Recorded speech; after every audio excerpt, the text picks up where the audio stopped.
வினவியுள்ள திமுக தலைவர் மு.க.ஸ்டாலின், ஆட்சியாளர்களின் சட்டத்துக்கு புறம்பான உத்தரவுகளை எல்லாம் நிறைவேற்றி அவர்களின் மனதை குளிர்விப்பது காவல்துறையினரின் பணி அல்ல என்றும், சட்டப்படியும் மனசாட்சிப்படியும் செயல்படுங்கள், இல்லாவிட்டால் விளைவுகளை சந்திக்க நேரிடும் என்றும் எச்சரித்துள்ளார்.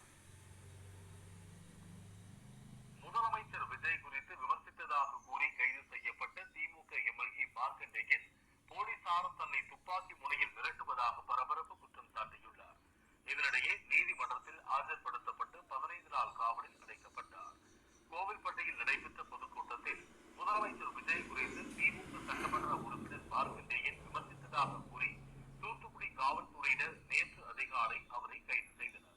அப்போது அங்கு திரண்ட திமுகவினர் விசாரணை என்ற பெயரில் 13 மணி நேரத்திற்கு மேலாக மாவட்ட காவல் கண்காணிப்பாளர் அலுவலகத்தில் அமர வைத்தனர்.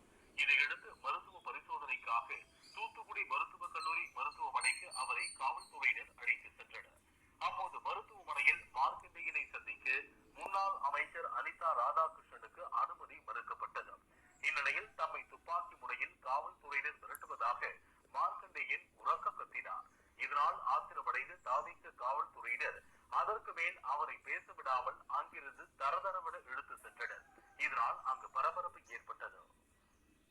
ஐயா, விளாங்குடி தொகுதி மார்க்கண்டாயா பண்ணது ரொம்ப தப்பு.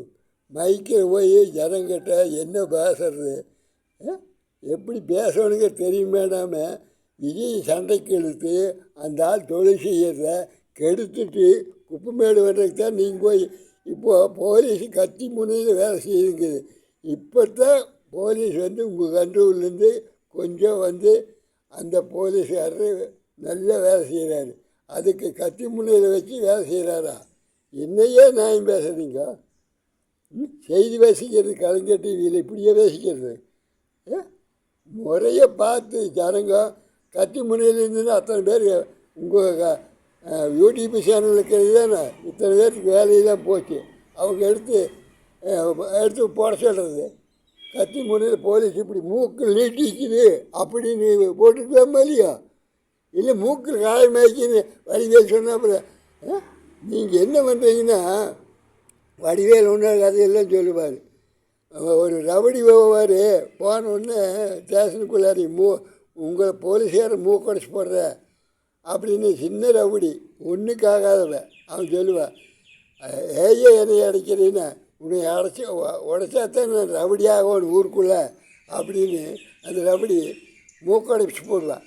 அப்புறம் அதே மாதிரி இப்போ ரவுடியாக இருக்கு. நீங்கள் தமிழ்நாட்டில் ஏற்கனவே உங்களுக்கு ஒரு சான்ஸ் கொடுத்து உங்கள் அப்பாவுக்கு ஒரு சான்ஸ் கொடுத்து இத்தனை நாளாக ஜனங்க வாழ வச்சுருந்தாங்க. பொது ஜனங்க குடிநீர் பணியாளர் சங்கம் சொல்லுது.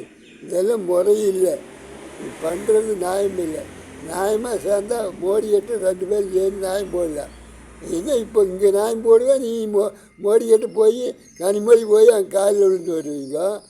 மந்திரிகளும் போய் அங்கே வடநாட்டில் போய் மோடிக்கிட்ட காலில் விழுந்து நீக்கிட்டு வருவீங்க. வக்கீல் வச்சிருக்கிறீங்க. இவர் என்ன படம் நடிச்சுட்டு மக்களுக்கு பாடுபட வந்திருக்காரு, அவரை பிடிச்சிட்டே உயிரை வாங்குறீங்க. ஐயா முதல்ல சொல்லுங்க. நாங்கள் ஓட்டு போட்ட 107 இந்த எம்பியை இந்த எம்எல்ஏவை செய்தி வச்சிருக்கிறோம். சும்மா இல்லை, வெடி சாப்பாடு இல்லாமல் அவங்க 10 பைசா காசு அவர் செலவு பண்ணாமல் அதெல்லாம் பண்ணார். நீங்கள் ஒவ்வொரு கூடத்துலையும் போட்ட வாழைக்கொலை பிரியாணி அதையும் இதையும் போட்டு ஜனங்களை வேலை செய்யாமல் குட்டி சேவல் பண்ணிக்கிறீங்க. என்ன பண்ணிக்கிறீங்க திமுகக்காரரு? வணக்கம்.